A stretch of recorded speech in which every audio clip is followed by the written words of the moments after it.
AV in your ears, that's ambush being giving you this audio visual down the most interesting street in the world. With my voice, Steve, Fascination Street. You already know, let's get it. When you whip in the Fascination Street, what do you... This is Deirdre Lovejoy, and you're listening to Fascination Street Podcast. If you walk through the garden.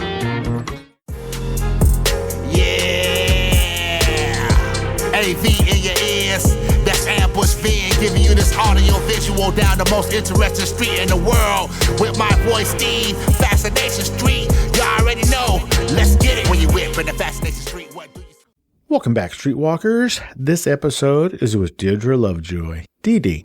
You know Dee from such television shows as Raising Dion, Bones, The Wire, The Blacklist, all the things. You may also know her because she is frequently courtside at her beloved New York Knicks basketball games, or you may even know her from the many, many, many theater plays that she has performed in and continues to perform in. In this episode, we get to know Deirdre. We talk about how she became an actress, like why. She's one of the very rare people where her parents said, maybe this is something you should do. She shares that story, and it's a fun how did you get there. We also talk about a couple of the plays that she has written. One she's currently still working on and is looking to perform it. Will be performing it at the Edinburgh Festival in Scotland in August of 2026. If you are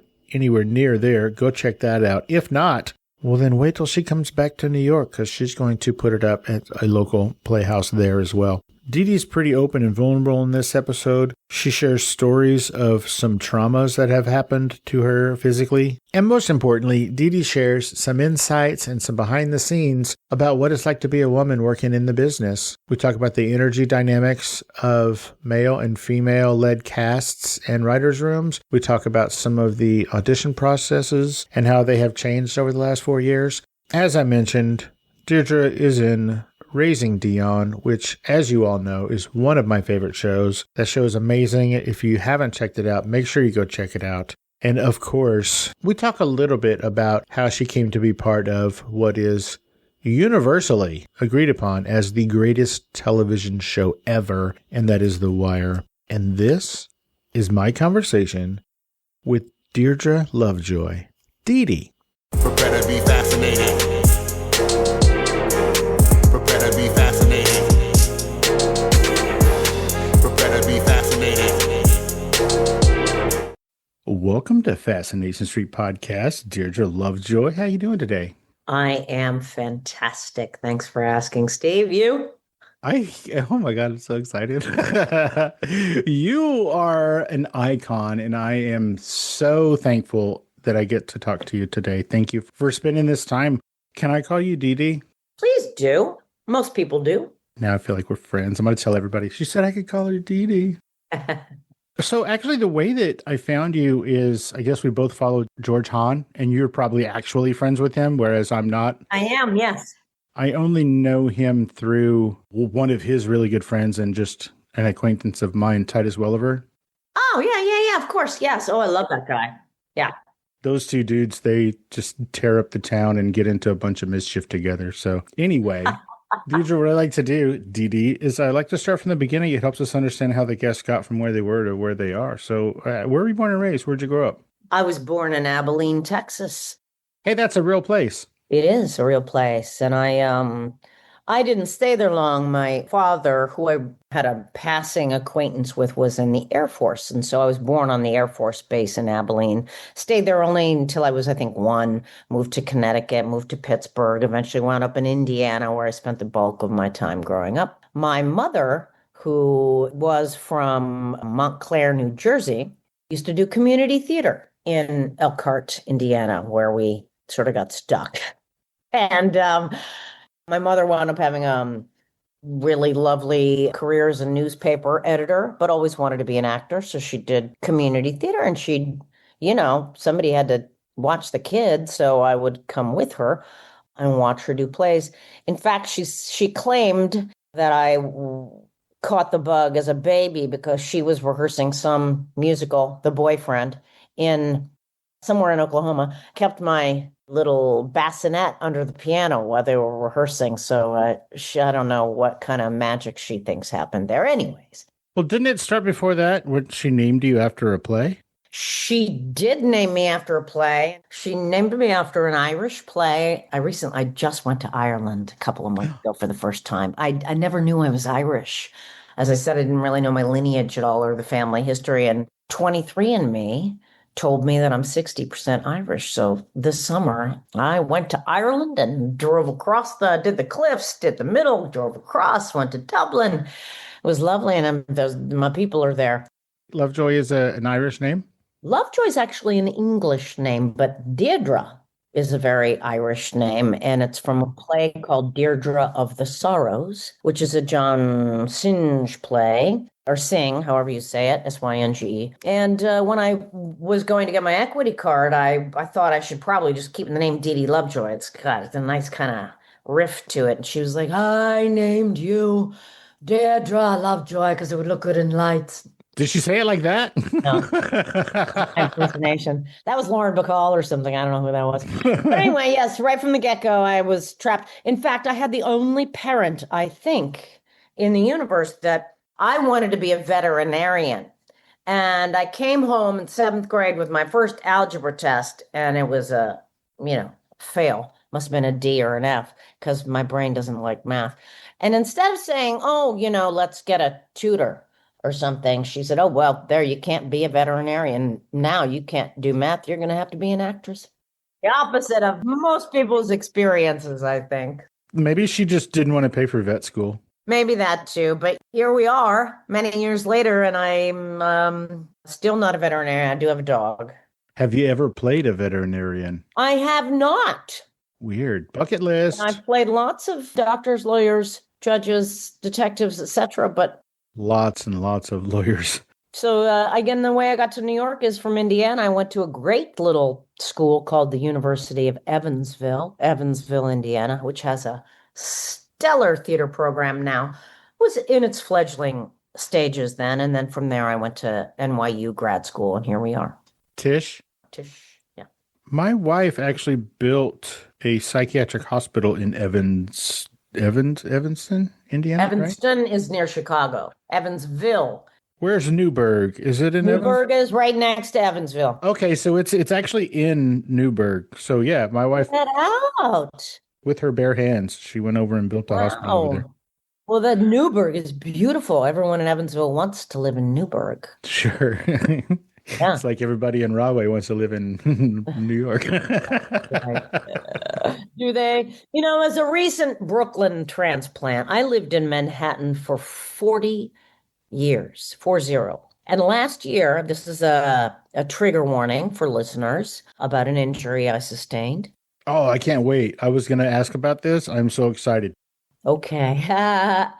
August 3rd, 2024, I was leaving my apartment in Washington Heights, Upper Manhattan, and I had my dog with me, and I got in the elevator and realized I maybe had forgotten to lock my door, so I stuck my hand out to stop the door, and it did not stop.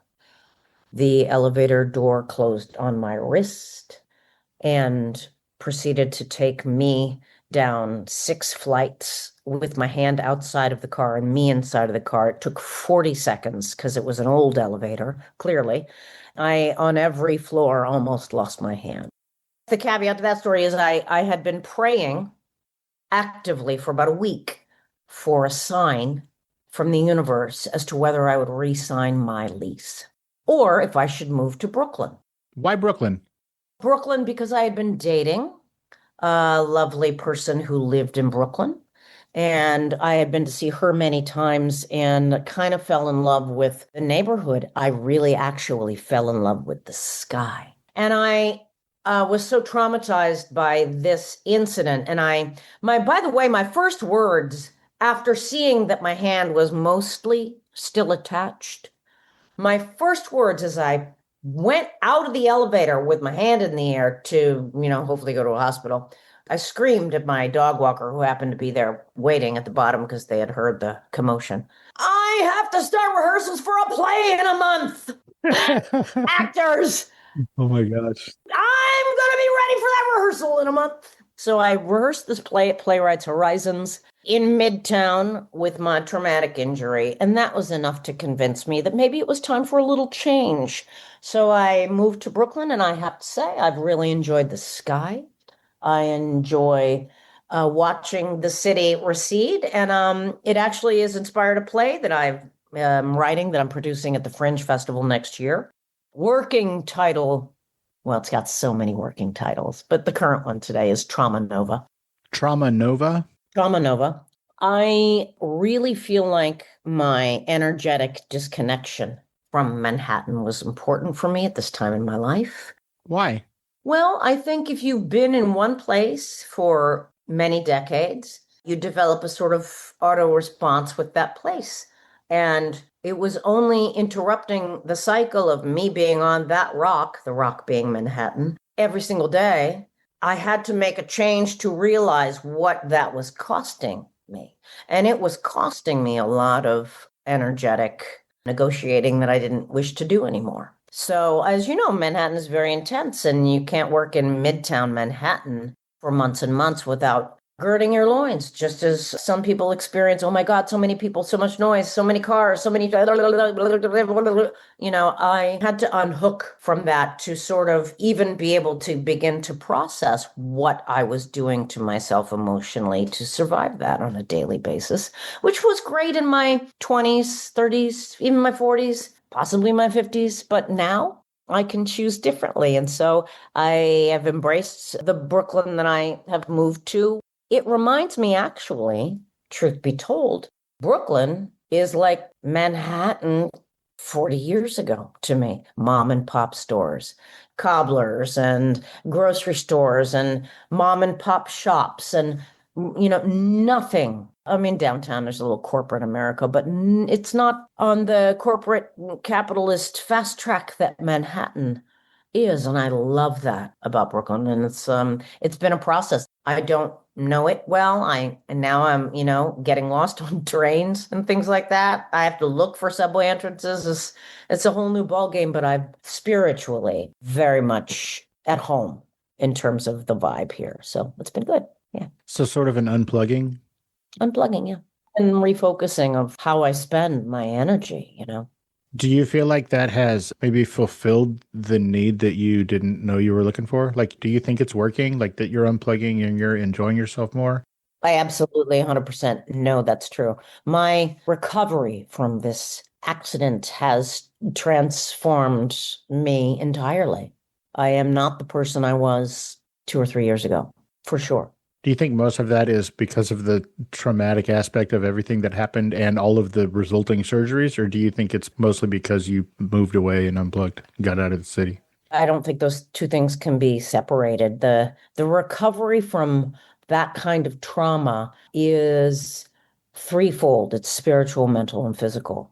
And I was able to quiet my mind enough to address all those things in my current situation. I guess people would call me woo-woo.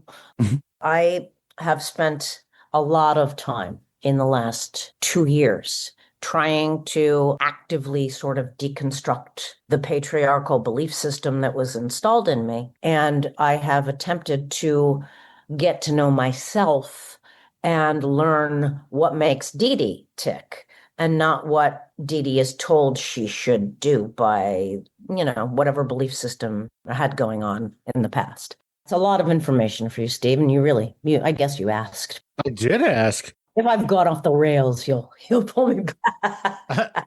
Did you figure out what makes Dee tick? Did you figure out what it is that Dee really is, or who she really is? Hashtag progress, not perfection. Yes, I do believe I have come to know parts of myself that I was too afraid to look at before, and I didn't have to. I was on kind of an autopilot energetically and I think anytime we are forced to change habits, we create new neural pathways and new experience, and it moves us forward in surprising ways. I don't credit Brooklyn with all that, but I can pinpoint the moment all that started, which was when this left hand almost got amputated, for lack of a better word.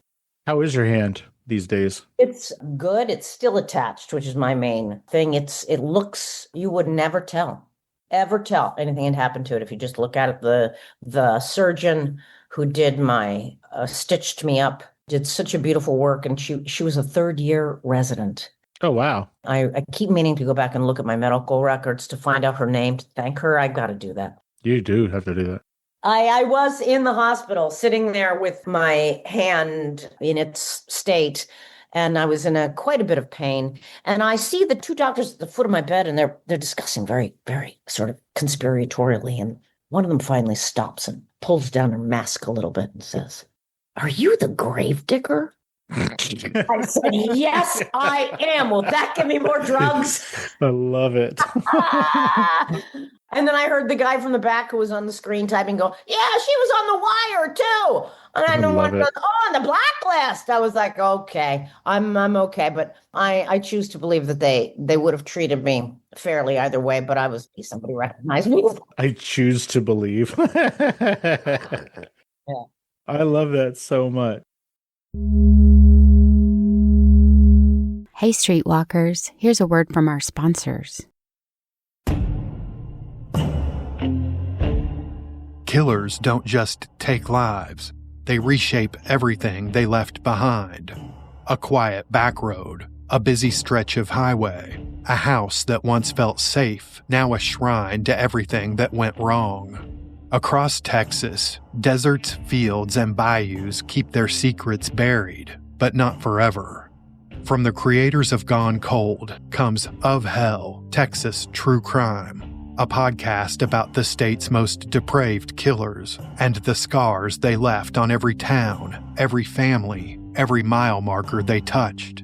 Stories that ask one burning question: were there more victims? Some folks aren't just from hell, they're of it. Of Hell, Texas True Crime, coming soon. Subscribe wherever you listen to podcasts. Let's get back into it. We are going to bounce around all over the place, but for the listeners, when she referred to the gravedigger, that was her character on Bones. It was a recurring character, which I want to say every time you were on, you didn't know if you were ever going to be on again. Is that right? Yes. Is that the thing that you get noticed for the most when you're out and about?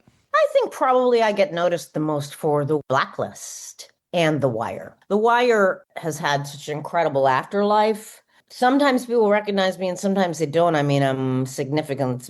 That was a lot of years ago, and You look exactly the same. Oh, well, thank you. I get recognized for the Gravedigger, but the Blacklist and The Wire, most of all. Well, what you should be recognized for the most is Raising Dion. I like my that God. show. What a sweet show. And you know who gave me that job? Who? Michael B. Jordan. Oh, that's right. Who I'd known since he was 14. Yeah, he was just a little baby. The Wire and from All My Children, because I used to be an acting coach on All My Children, and I knew him from there. But anyway, yeah, gosh. Raising Dion, wonderful experience for me because I got to not be a lawyer. I got to not be a judge. I got to not be a detective. I got to be a person that got to shoot lightning out of her hands. That was fun. We can say superhero. Superhero, yeah. I mean, I was dangling from a 100-foot crane in a, full bodysuit with rain machines, pretend fighting with a monster. Who doesn't want to do that? Did you get stunt pay? Did you get a stunt bump? I did not get a stunt bump. What? How is that possible? Talk to my agent. Let's call an agent, shall we? Oh, come on, Netflix. I know y'all got money. Mm-hmm. Yeah, they just bought Warner Brothers. Oh my gosh. I think it was during COVID. maybe. I was just scrolling through my Twitters or whatever. I had been following Jason Ritter, and he was just talking about this show, and he was like, this is like my favorite show. This is amazing, blah, blah, blah. And I'm like, I watch Netflix every day. How come it's never recommended this to me? So I had to search for it. And then my wife and I fell in love with that show. Oh, nice. So much so that from that show, on this show, I have had Jason Ritter a couple of times. I have had Gavin Munn. I have had Josiah Young, Dion himself, Sammy Haney, who actually lives in San Antonio. Oh, And the showrunner and executive producer, Carol Barbie. I love that show so much. and all of those people you just mentioned are fantastic. I mean, that's a real credit to the people that assembled that team. You know, it was a great experience. And I think it comes through. Oh my gosh, that show is unbelievable. Sammy was actually on twice. It's really funny. She's the youngest person that I've ever interviewed because at the time that I spoke with her, she was 9. And the day that I was talking to her, I had just released an episode with the oldest person I had ever interviewed, which was 91. It was Ed Asner, the second time he was on the show. But everybody on that show, the acting and the writing was just amazing. It was something that I had never seen before. Like, it was just so creative and full of energy, and I just loved it so much. And then everybody that I have spoken with from the show has just been unbelievably amazing. So don't ruin it for everybody else. Don't be the one that ruins it. So I know that Michael wasn't in that show very much. I know he was executive producer. Was he a part of it? Like, was he a real big part of it? Well, I of course, as an actor, worked with him in the first 2 episodes, I think it was, and that was lovely. And he's extremely hands-on. I'm certain he was there, you know, every step of the way. But my experience, you know, I wasn't on that end of the show. I was an actor for hire, so I showed up and played some scenes with him, and then I would go away. But I think he cared so deeply about the project that I'm sure he was steering the ship the whole time. Well, kudos to Michael B. Jordan for having the smarts to put you in that show. It's an amazing show, and we were really, really sad when it came to its conclusion. Mm-hmm. Moving on, do you still have dead body parts in your leg? It's funny you should mention that, because I was just talking about my dead body parts with my trainer this morning. Every time she gives me a new exercise, I'm like, oh, well, you know, that's the cadaver ligament. I assume you're talking about my left knee. I am. What happened? I had a couple of surgeries back in the day. You know, you'll have to come see Trauma Nova if you want to know about that. Oh, is it in there? Is that part of it? Well, yeah, you know, I've had a lot of weird traumas. No, that's not in it at all. I did a couple of knee surgeries, and, you know, that was the best fix for what was going on with my knee, was to replace all of my ligaments in my left knee. And so you're all caught up. That's what's going on with my left knee. And it's fine? It's still okay? How many years ago was this ish? My surgery was whenever the Blacklist started, because whatever year the Blacklist started, because I was still recovering from my knee surgery. I was at a friend's house in Venice when the phone rang. Would you like to do this episode of the show? And they hired me for 3 episodes of the Blacklist. And I said, sure. And I said, as long as they don't mind if I'm on set with a cane, I can do the scenes, but, you know, walking around, I'll have to. And they were fine. And cut to 8 years later. I mean, I never knew if I was, I mean, by the 5th or 6th season, I assumed I would be back for several episodes a year, but I never knew. I was always sort of like, oh, yes, can you come back again? And it turned out on the other end to have been a really wonderful kind of steady gig. I wish I would have just known it was a steady gig from the get-go. I could have breathed a little easier, but what a wonderful experience to be able to be a part of a company that has that kind of longevity and that sort of community that a set develops after a certain number of seasons. Don't you think it would have made your character even more interesting if you had a cane? But then you would have had to have a cane for 7 years or whatever. I guess we'll never know. I have to ask you about The Wire. Was that just a straight up audition? Yes, total straight up audition. Yes, of course. It's so funny because, we used to audition all the time in rooms with people. It's all changed now. It's just a self-tape in a room by yourself. But that was an in-person audition. I walked into the room and I will never forget. I saw every heavy hitter of my age range, just very diverse and very lots of range, but also the core group of women that was always sort of showing up to audition for certain things.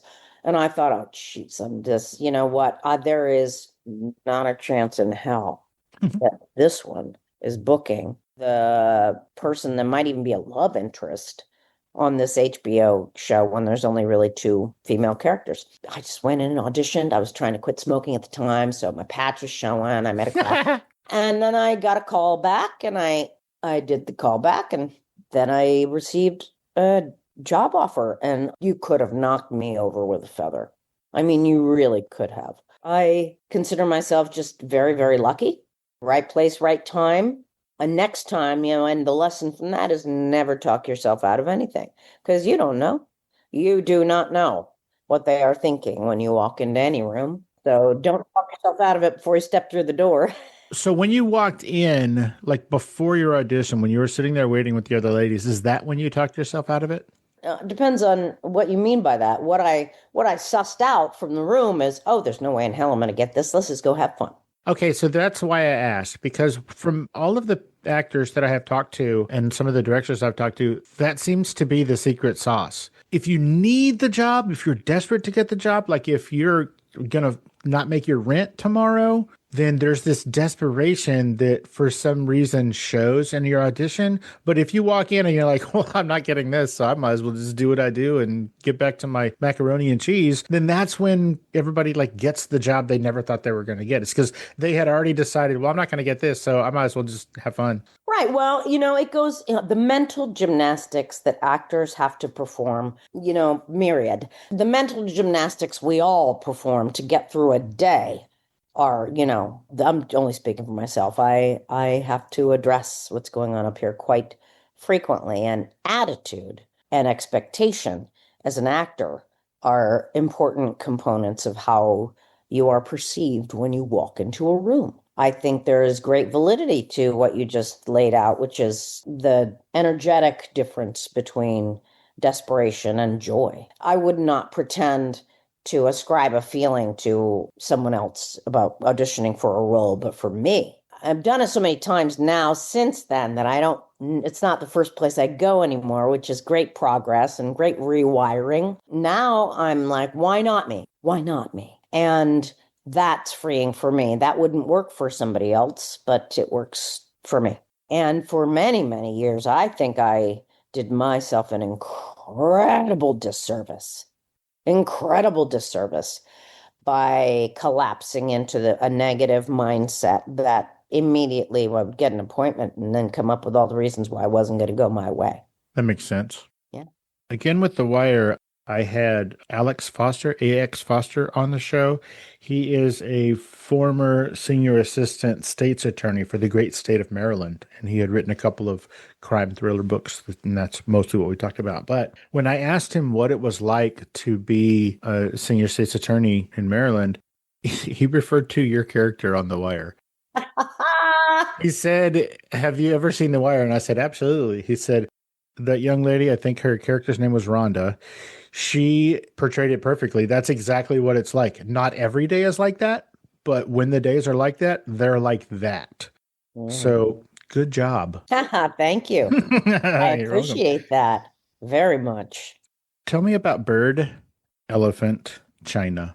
Oh my goodness. Well, thank you for asking me about that. I wrote a solo show called Bird, Elephant, China, based on some extremely supernatural experiences I had following a challenging time in my life. I had a perfect sort of storm of losing my way in recovery, losing my way personally, menopause kicking in, and talk about mental chaos.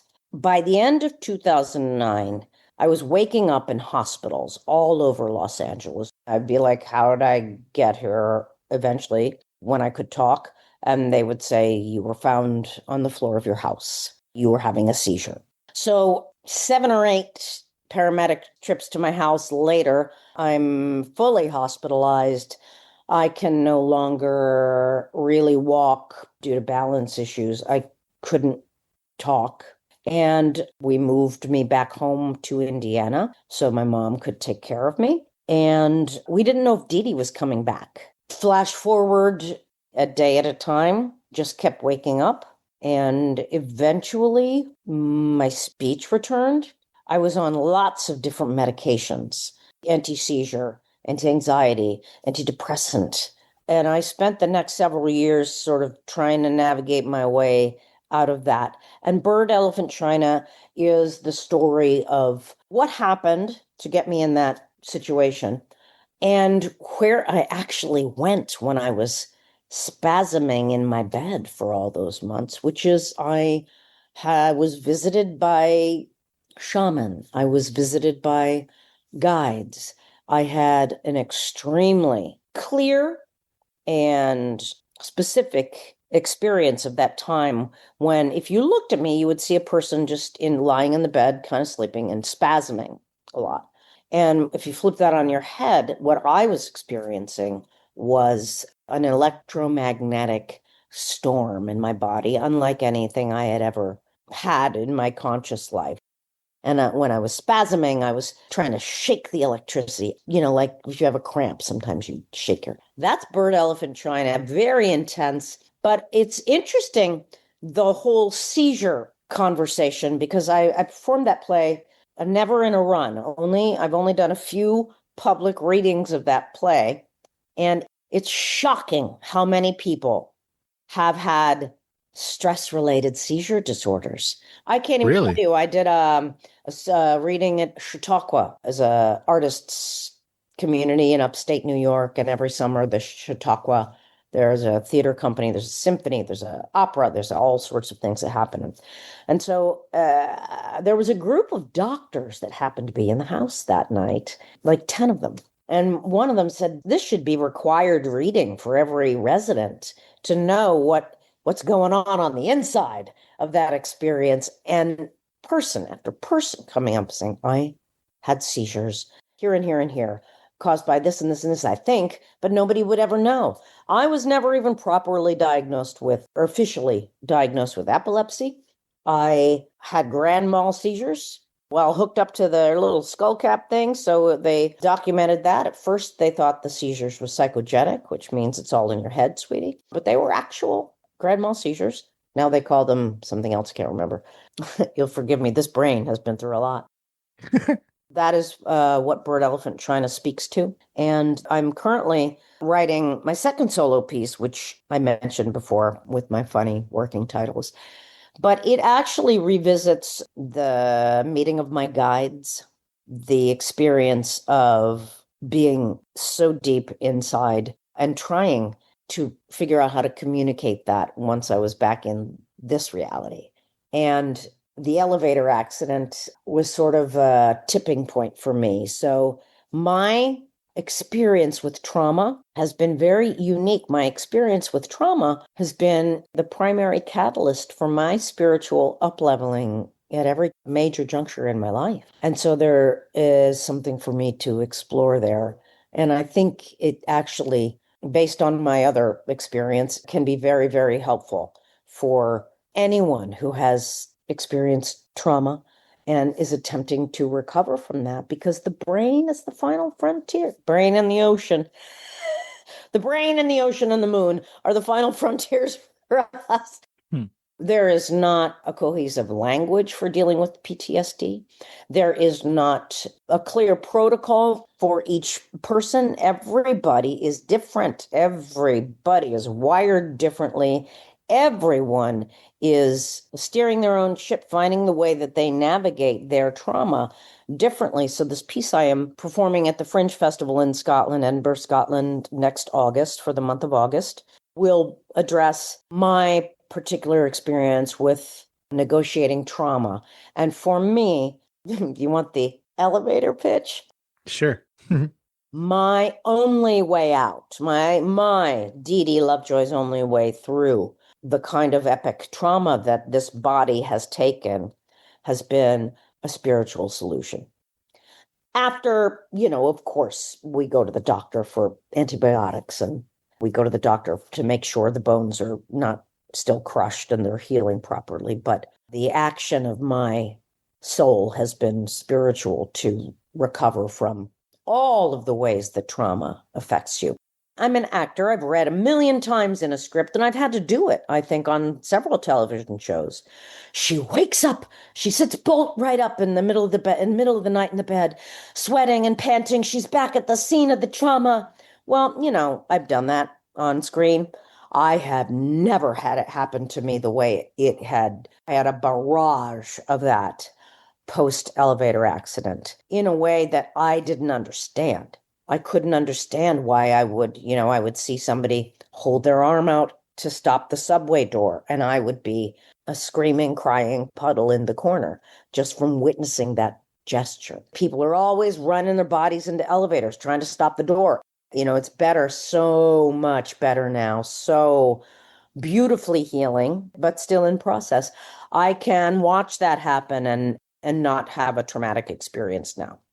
But it's because I have done a lot of work in that area. And navigating how we negotiate trauma in this day and age, I think, is something important to give voice to. So, yeah, boy, you just put a quarter in me, Steve. How do we shut her up? It's a subject that I, unfortunately or fortunately, have massive amounts of intimate experience with. And I want to share what connections have helped me through a fun theater piece that's, an hour long.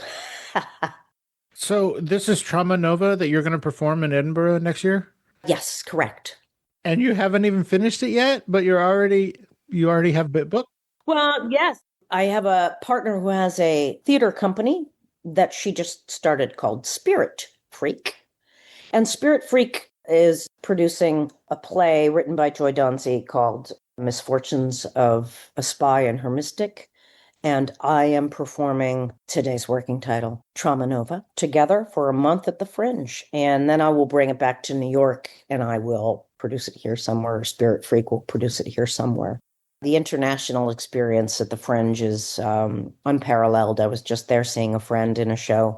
It's not for the faint of heart. There are thousands and thousands of plays happening every day.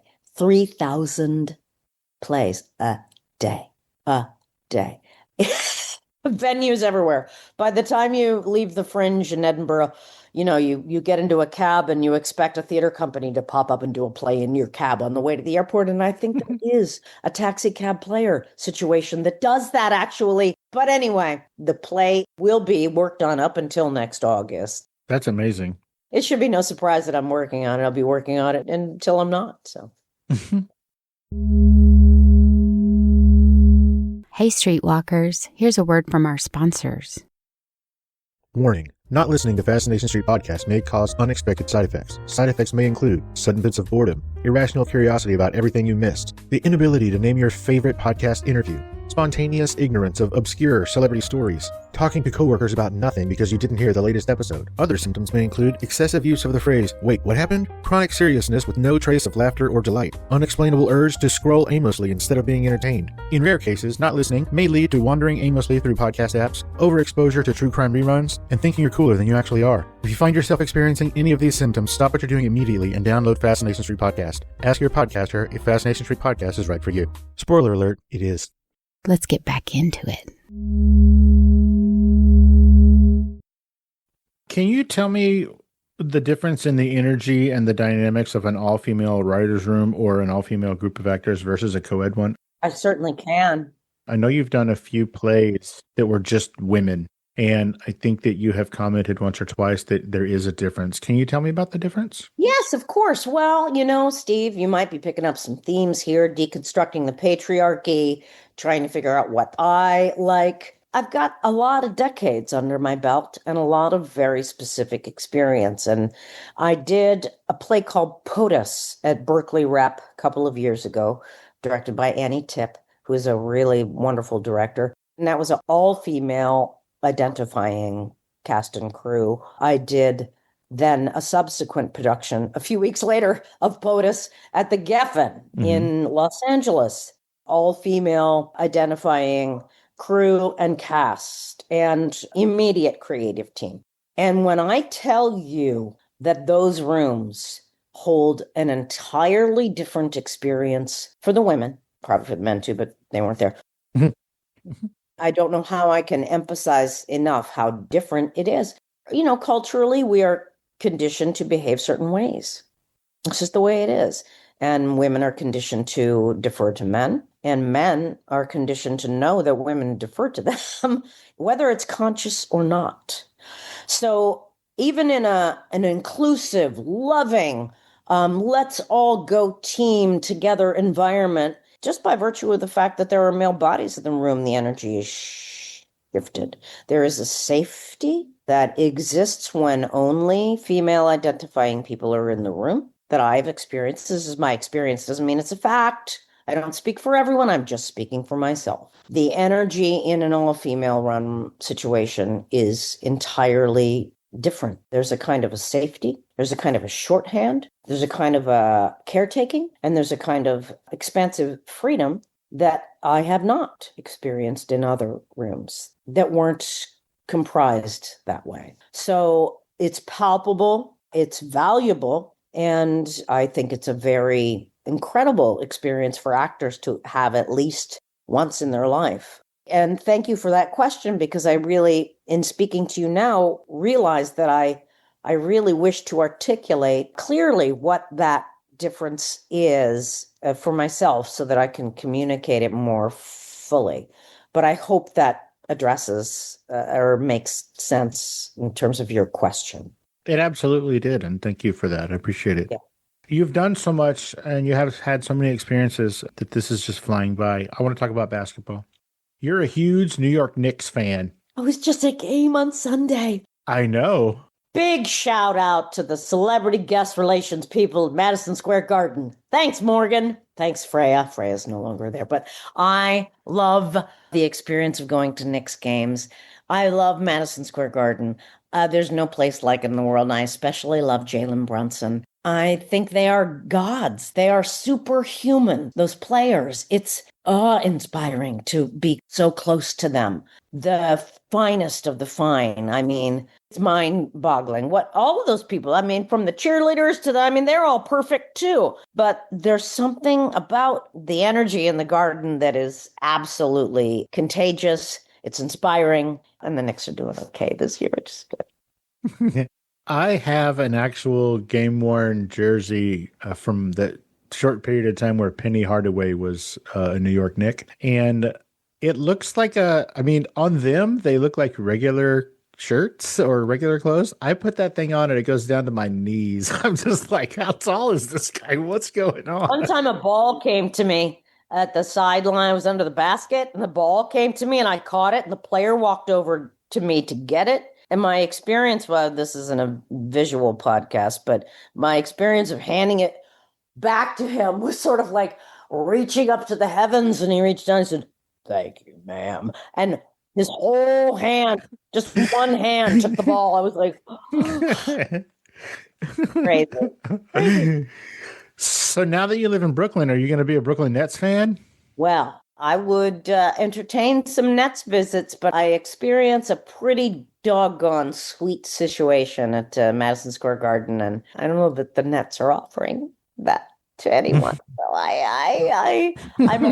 they're the Brooklyn Nets, though. Go, go, go. And they're a couple of subway stops away. So the Liberty are at the Barclays Center. So I have been to some Liberty games. Oh, cool. They're awesome. I love that. Yeah. What do you think about Caitlin Clark? What do I think about her? What do you mean? She's awesome. I know, but is she a good guy or a bad guy? I can't figure it out. Why do you got to figure that out? She's a great player.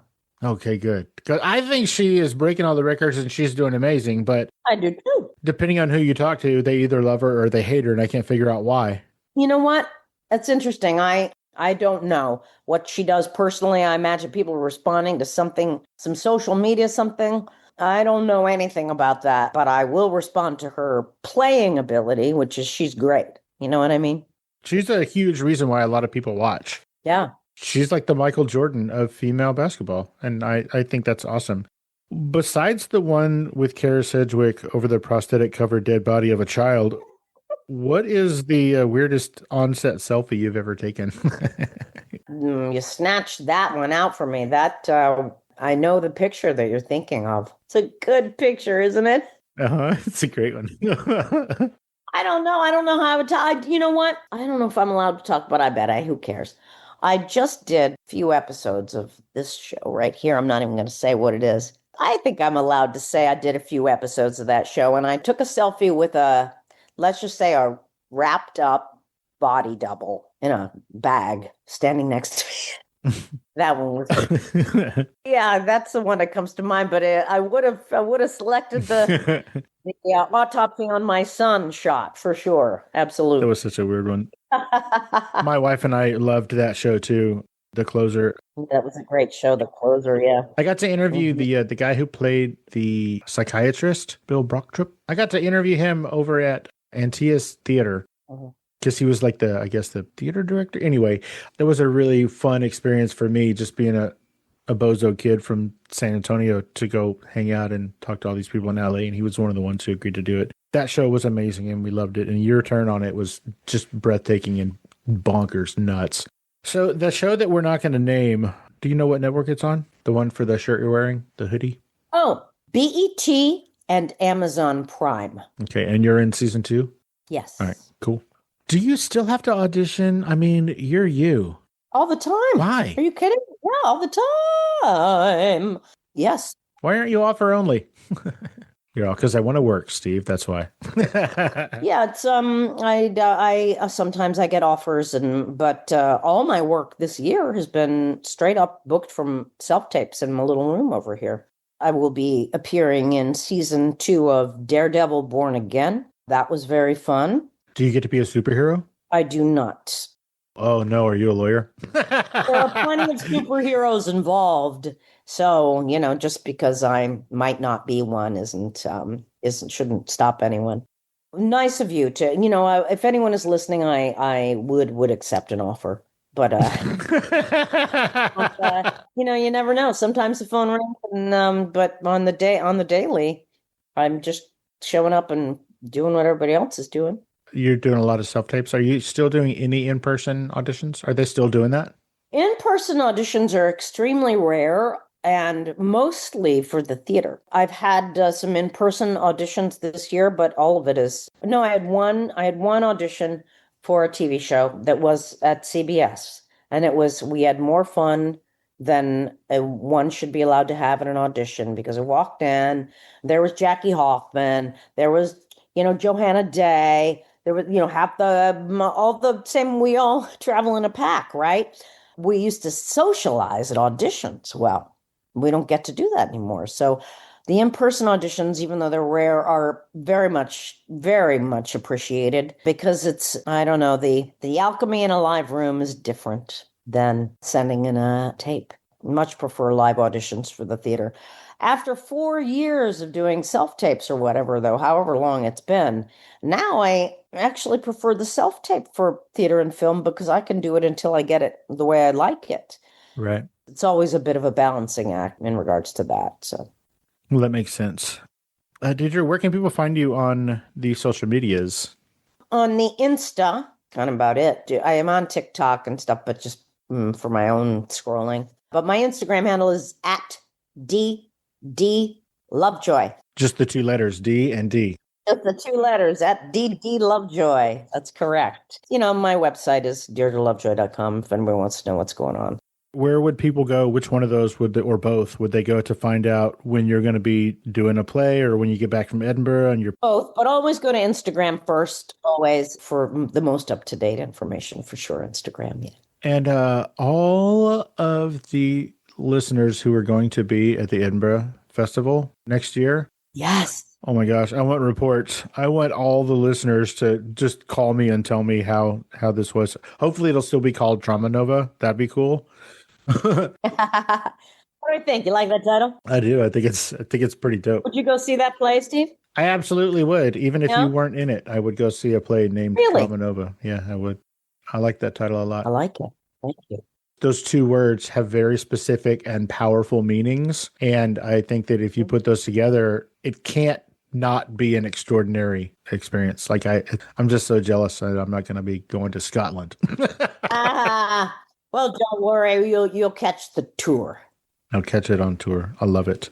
Deirdre, Dee Lovejoy, thank you so much for taking the time out of your busy day and your hectic, I don't know, avoiding elevators schedule to hang out and let us get to know you a little bit better on Fascination Street. I really appreciate it. Thank you. And Brooklyn is giving you a sign off with the horns outside of my window. So thanks, Brooklyn. I appreciate you. Yeah, I appreciate talking to you. It's been fun. It was 100% my pleasure, and I want you to have a great rest of your week. I will do. Thank you so much, DDA. I'll talk to you later. My pleasure. Bye, Steve. Have a good one. You too. Bye.